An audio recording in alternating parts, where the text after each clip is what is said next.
काहीतरी कुठली मला माहित नाही, ती मॅच किंवा त्या मॅचच्या नादाला न लागता हे शेकडो शिवसैनिक इथे या निर्धार मेळाव्याला उपस्थित आहेत. हा शिवसैनिक बाळासाहेबांना अपेक्षित आहे. परवा आम्ही इथे बैठक घेतली एक कार्यकर्त्यांची, आणि आमचे दत्ता दळवींनी भाषण केलं. त्यात त्यांचं फार महत्त्वाचं वाक्य होतं, मॅच नेहमीच होत असतात, निर्धार मेळावा एकदाच होतो. मॅच वगैरे काही नाही म्हणाले. हा निर्धार मेळावा महत्त्वाचा आहे. हा निर्धार मेळावा फक्त मुंबईला नाही, तर संपूर्ण महाराष्ट्राच्या राजकारणाला आणि शिवसेनेला दिशा देणारा हा मेळावा झाला. अशा प्रकारचे निर्धार मेळावे किंवा विभागीय मेळावे काही वर्षापूर्वी सातत्याने होत होते. मधल्या काळामध्ये आपल्याकडे सत्ता आली, आपण सत्तेवर गेलो, आपण थोडे ढिले पडलो.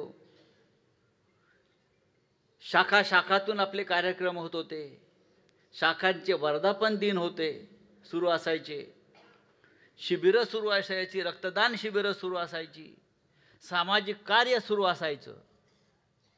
जोपर्यंत आपण हे सगळं नव्यानं सुरू करत नाही तोपर्यंत पक्षाची पुनर्बांधणी होणार नाही. या मतानं आपण सगळ्यांनी काम केलं पाहिजे, संकल्प केला पाहिजे. आणि हा संकल्प प्रत्येक शिवसैनिकाचा हा संकल्प असायला पाहिजे. आज आपल्या विरोधामध्ये काहूर माजलेला आहे. ज्यांनी काहूर माजवलाय त्यांनी या सभागृहात येऊन पाहायला पाहिजे. हा जो गच्च भरलेला हा हॉल आहे, इकडे फक्त कडवट निष्ठावान शिवसैनिकच बसलेले आहेत.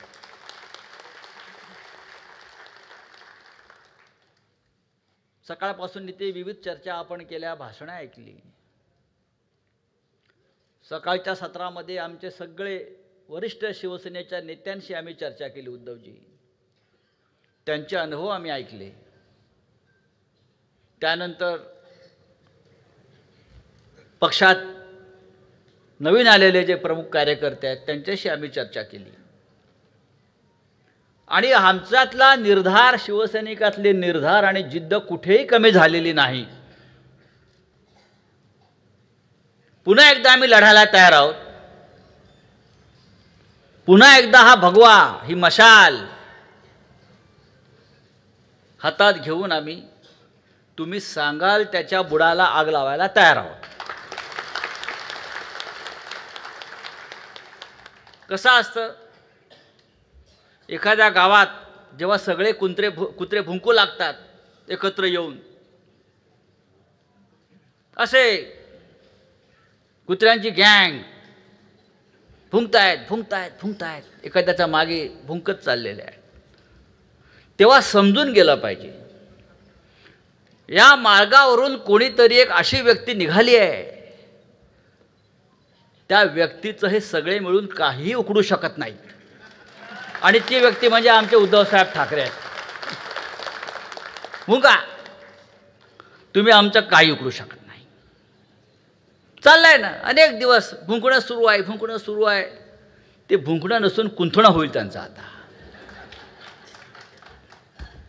शिवसेना, हिंदू हृदय सम्राट शिवसेना प्रमुख बाळासाहेब ठाकरे, बरं का, ह्यांनी लावलेलं बीज आहे. ते असं कोणाला असं उखडता येणार नाही. गंगेत डुबक्या मारायला गेले. मगाशी आपण माननीय शिवसेना प्रमुखांचं भाषण ऐकलं. तो शिवसेना प्रमुखांचा विचार आहे. आणि त्या विचारातून तुम्हाला कळलं असेल की माननीय बाळासाहेबांना कोणत्या प्रकारचा शिवसैनिक अपेक्षित आहे. आता वाट पाहायची नाही आदेशाची सुद्धा. आला अंगावर की ठोकायचा, घ्या शेंगावर. तरच हा महाराष्ट्र वाचेल, मुंबई वाचेल. महिला आघाडीच्या कार्यकर्त्या इथे मोठ्या प्रमाणात आहेत उद्धव साहेब. युवा सेनेचे कार्यकर्ते आहेत, ज्येष्ठ शिवसैनिक आहेत, ग्रामीण भागातून इथे शिवसैनिक आलेले आहेत. ह्या शिबिरानंतर अनेकांनी इच्छा व्यक्त केली की महाराष्ट्राच्या अनेक भागामध्ये अशा प्रकारची शिबिरं आम्हाला करायची आहेत. हेच या शिबिराचं यश आहे की तुम्ही ज्या प्रकारचं शिबिर आयोजित केलं त्या प्रकारचं शिबिर आम्हाला आयोजित करायचं आहे आणि त्यांनी करायलाच पाहिजे.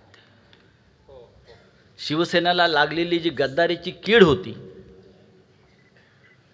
जी बेईमानीची वाळवी होती, ती जर आपल्याला संपवायची असेल तर शिवसैनिकांनी बाहेर पडलं पाहिजे. शिवसैनिक आहेत, शिवसेनेचा मतदार आहे, मोठ्या प्रमाणात आहे. पण आज आपण शांतपणे बसल्यासारखं वाटतंय. ज्या दिवशी हे असं वारुळातून बाहेर पडतील त्या दिवशी तुम्ही पहा, हे गद्दार बिळात गेल्याशिवाय राहणार नाही. मगाशी फेक नेरेटिव्हवरती आपण एक चर्चा घेतली. फेक नेरेटिव्ह आपल्याविषयी, एकंदरीत आपल्या महाविकास आघाडीविषयी वेगळ्या वेगळ्या प्रकारच्या खोट्या बातम्या पसरवल्या जातात, अनेक आहेत. उद्धव साहेबांनी सांगितलं, मगाशी आम्ही बसलो होतो, सगळ्यात मोठं फेक नेरेटिव्ह कुठला असेल तर भारतीय जनता पक्ष हा हिंदुत्ववादी आहे, हेच फेक आहे. याच्यासारखा खोटारडेपणा नाही, हे फेक आहेत. दुसरं असं सांगतात, तुम्ही काँग्रेसबरोबर गेल्यामुळे तुमचं नुकसान झालं. शांतपणे आम्ही ऐकून घेतलं पाहिजे. आपण अख्खा भारतीय जनता पक्षाची काँग्रेस झालेली आहे. भारतीय जनता पक्षात ओरिजिनल काय आहे? भारतीय जनता पक्षामध्ये तुम्ही जिल्हा काढा, तालुका काढा, आमदार काढा, खासदार काढा, 80% लोक काँग्रेसचे आहेत. त्या काँग्रेसवाल्यांना तुम्ही तुमच्या मांडीवर, अंगावर घेतलं आहे. सगळे काँग्रेसवाले भारतीय जनता पक्षामध्ये, ते तुम्हाला चालतं. काँग्रेसचा तिटकारा आम्ही सुद्धा काँग्रेसशी लढलेलो आहोत. पण या भारतीय जनता पक्षाच्या लोकांना मला सांगायचं आहे, स्वातंत्र्य आंदोलनामध्ये काँग्रेसने सहभाग घेतला म्हणून स्वातंत्र्य मिळालं, ते तुम्हाला स्वातंत्र्य चालतं? तेव्हा तुम्ही कुठे होतात?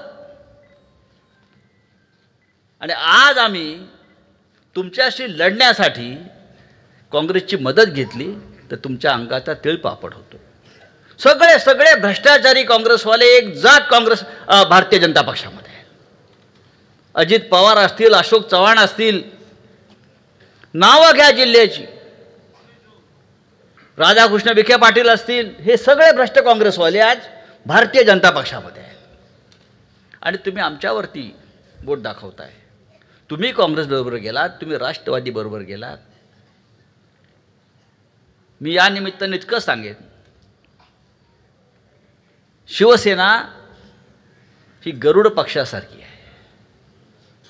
ती जमिनीवर वाघ असते आणि जेव्हा ती उड्डाण घेते तेव्हा तो गरुड पक्षी असतो आणि या दोघांचाही पराभव करता येत नाही.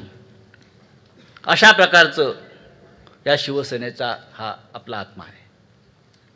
माननीय उद्धव ठाकरे यांच्यावरती अनेक हल्ले होत आहेत आणि ते खंबीरपणे आपलं नेतृत्व करत आहेत. हिंदुहृदय सम्राट बाळासाहेब ठाकरे यांनी ज्या प्रकारचं नेतृत्व आपल्याला दिलं, त्याच प्रकारचं नेतृत्व या अत्यंत अवघड आणि संकट काळामध्ये आपल्याला माननीय उद्धव साहेबांनी दिलेलं आहे. आपल्या सगळ्यांची ही जबाबदारी आहे, आपल्या सगळ्यांची ही जबाबदारी आहे. हा माननीय बाळासाहेबांचा जो वारसा आहे, वैचारिक वारसा आहे, तो पुढे नेणं हे प्रत्येक शिवसैनिकाचं कर्तव्य आहे. आता फेक नेरेटिव्हवरून परत सांगतो, हा एकनाथ शिंदे, तो म्हणतो मी बाळासाहेब ठाकरेंचा खरा वारसदार. याचा बाप कोण? मी बाळासाहेब ठाकरेंचा विचारांचा वारसदार. मगाशी आपण पाहिलं बाळासाहेबांच्या भाषणामध्ये दिल्ली पुढे कसा झुकलाय, दिल्ली पुढे कसा वाकलाय. असा गुलामी पत्करणारा वारसा हा बाळासाहेबांचा असू शकत नाही, कदापि असू शकत नाही. आणि आपण तो स्वीकारताही कामा नाही. हे युद्ध आहे. राजकारण हे बुद्धिबळाच्या पटासारखं सुद्धा असतं. बुद्धिबळाच्या पटावर हत्तीसुद्धा मारला जातो, बुद्धिबळाच्या पटावर वजीरसुद्धा मारला जातो. पण बुद्धिबळाच्या पटावर जोपर्यंत आपला राजा आहे तोपर्यंत युद्ध सुरू असतं आणि डाव सुरू असतो. हे लक्षात घ्या. युद्धामध्ये अनेकदा हात कापला जातो, पाय कापला जातो, वार होतात. पण जोपर्यंत श्वास चालू आहे, ज्याला आपण मरते दम तक म्हणतो, कयामत से दिन तक म्हणतो, तोपर्यंत योद्धा लढत असतो. आपण त्या प्रकारचे योद्धे आहोत. मला एकदा दिल्लीमध्ये विचारलं काँग्रेसच्या नेत्यानं की शिवसेना कोणती जडीबुटी खाते की इतके हल्ले होऊन सुद्धा तुम्ही ठामपणे उभे असता, लढता, संघर्ष करता. मी एवढंच सांगितलं, आमचा एकच मंत्र आहे, फटे लेकिन हटे नाही. आम्ही मागे हटत नाही. युद्धामध्ये माघार घेणं हे आम्हाला माहीत नाही आणि आम्ही माघार घेणार सुद्धा नाही.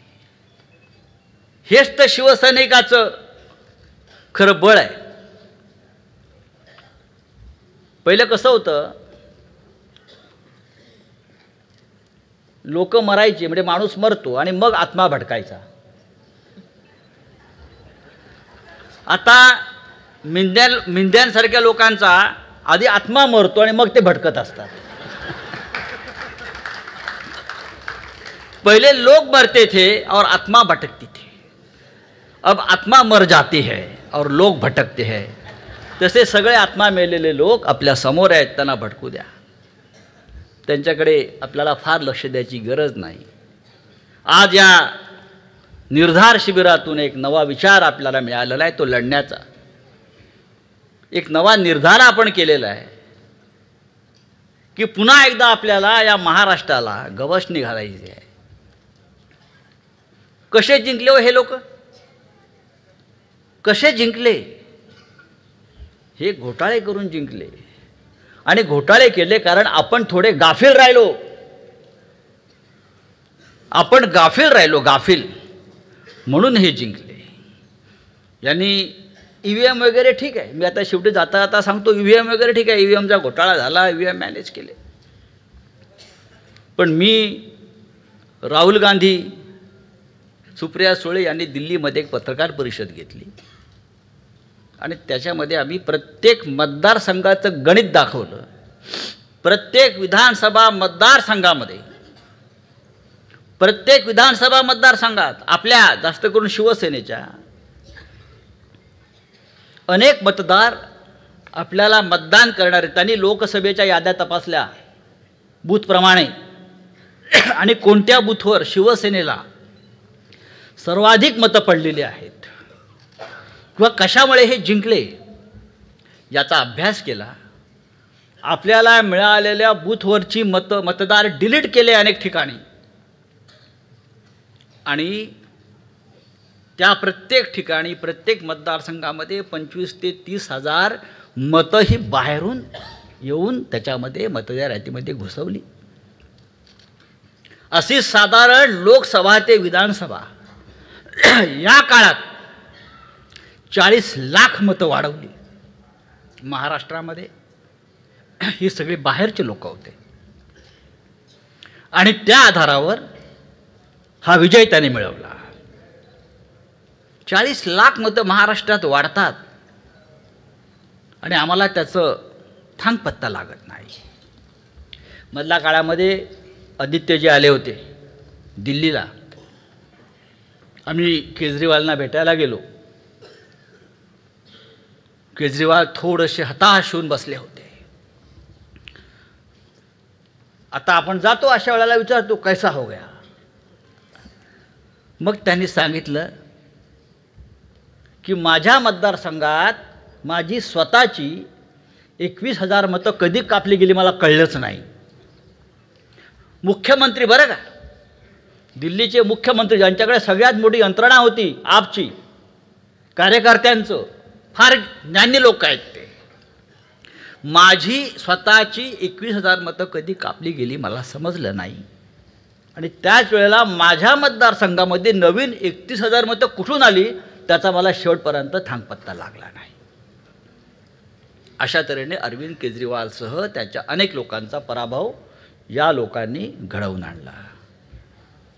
हे मी यासाठी सांगतो आहे, त्यांचा विजय खरा नसेल, पण आपण सुद्धा ह्या काळामध्ये किती गाफील होतो हे आता आपण सगळ्यांनी लक्षात घेतलं पाहिजे. मी ममता बॅनर्जी यांचं खास अभिनंदन करतो. या क्षणी विधानसभेच्या निवडणुका तिकडे पुढल्या वर्षी येत आहेत.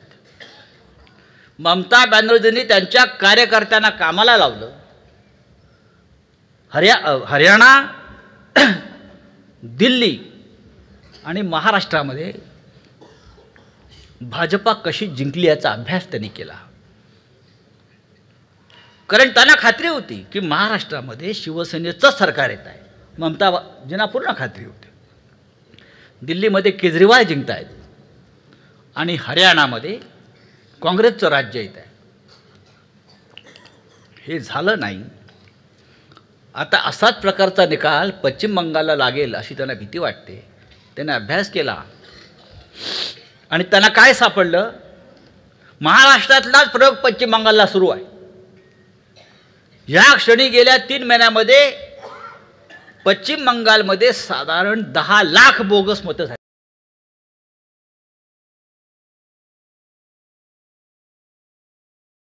युनिक नंबर, एक नंबर, माझा नंबर दुसऱ्याला असता कामा नये, हे सिरियल असते. पण पश्चिम बंगालमधला हाच नंबर, याच नंबरचा कार्ड झारखंडमध्ये सापडत आहे, बिहारमध्ये आणि गुजरातमध्ये सापडत आहे. आणि हे सगळे लोक भारतीय जनता पक्षानं व्होटर म्हणून, मतदार म्हणून पश्चिम बंगालमध्ये त्यांची नोंदणी केलेली आहे. हे सगळे लोक आता पकडले गेले. तृणमूल काँग्रेसने आंदोलन सुरू केलं. तृणमूल काँग्रेस सुप्रीम कोर्टात गेली. निवडणूक आयोगाने प्रथम चूक मान्य केली इथे. हो, आम्ही चुकलोय, आमच्याकडून चूक झाली. हे निवडणूक आयोगाला या प्रकरणामध्ये मान्य करावं लागलं की इपिक नंबर जो आहे, electronic photo identity card number जो आहे, हे मोठ्या प्रमाणामध्ये या राज्यात नंबर असताना दुसऱ्या राज्यात सुद्धा सापडले आणि त्या नंबरचे लोक या इथे व्होटर्समध्ये सापडलेले आहेत. ही 10 लाखाचा आकडा हा लहान आकडा नाही. एखादा राज्याचा जय पराजय बदलण्यासाठी हे लाखो आकडे अशा प्रकारे भारतीय जनता पक्षानं निर्माण केले. म्हणून महाराष्ट्रामध्ये जो निकाल लागला तो आम्हाला मान्य नाही, मान्य असताच कामा नाही. हा अपघात नाही, हा आघात आहे. काय असं मोठं काम केलं होतं देवेंद्र फडणवीस यांनी, एकनाथ शिंदेनी, अजित पवारनी की त्यांना इतकी भरभरून मतं पडावी. अख्खा महाराष्ट्र आपला पाठीशी उभा राहिला होता. प्रचंड प्रतिसाद आम्हाला मिळत होता, उद्धवजींना मिळत होता, पवार साहेबांना मिळत होता. आणि हे लोक जिंकून आले. झाले 60-60, 70-70 जागा. हे कशा प्रकारे जिंकले तुम्ही आता ऐकलं. उद्या महानगरपालिका आहेत मुंबईसह, येतील हिंमत 70-70 जागा. हे कशा प्रकारे जिंकले तुम्ही आता ऐकलं. उद्या महानगरपालिका आहेत मुंबईसह, येतील हिंमत असेल त्यांची तर घेतील. पण आता आपण सावध असायला पाहिजे. आपण संकल्प केला पाहिजे की अशा प्रकारचा घोटाळा आम्ही होऊ देणार नाही.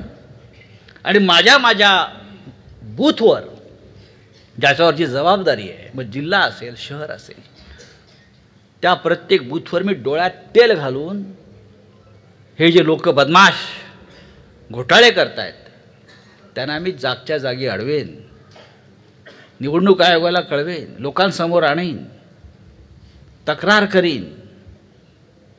हे आपल्याला आता करणं गरजेचं आहे. आजच्या या शिबिराचा तो एक उद्देश आहे की सावधान आणि जागरूकता असल्याशिवाय आपल्याला यापुढची लढाई राजकीयदृष्ट्या लढता येणार नाही. आम्ही मारामाऱ्या करू, आम्ही संघर्ष करू, आम्ही बोलू, विधानसभेत लढे देऊ, पण ही कागदावरची लढाई ही लढण्यामध्ये भारतीय जनता पक्षाचे लोक, राष्ट्रीय स्वयंसेवक संघाचे लोक हे काम करतायत आणि आपला विजय हे चोरून नेत आहेत. ही एकदा झालेली चूक परत होता कामा नये. मी आपल्या सगळ्यांचा आभारी. आपण मोठ्या संख्येने इथे उपस्थित सकाळपासून राहिलेला आहात. प्रत्येक भाषण या सगळ्या लोकांनी काळजीपूर्वक प्रत्येक कार्यक्रम ऐकला, कुठे बाहेर गेले नाहीत. ईशान्य मुंबई ही शिवसेनेची एक कायम ताकद राहिली. मी परवा एका बैठकीत सांगितलं, आपल्या हिंदू धर्मात ईशान्य दिशेला फार महत्त्व आहे. ईशान्य दिशा फार पवित्र मानली जाते. आपल्या घरामध्ये ईशान्य दिशेला हे पूजेचं मंदिर असतं, देव ईशान्येला असतात. त्याच्यामुळे ही एक प्रकारे आपल्या पक्षाची पूजा आहे आणि त्या पूजेला आपण सगळे जमलेलो आहोत. आपल्या सगळ्यांचा आशीर्वाद इथे प्राप्त झालेला आहे आणि मला खात्री आहे अशा प्रकारे आपण काम करत राहिलो, एकत्र येत राहिलो, ते विरोधकांना धूळ चारू आणि या राज्याची जनता आपल्याला पुन्हा एकदा आशीर्वाद देऊन महाराष्ट्रात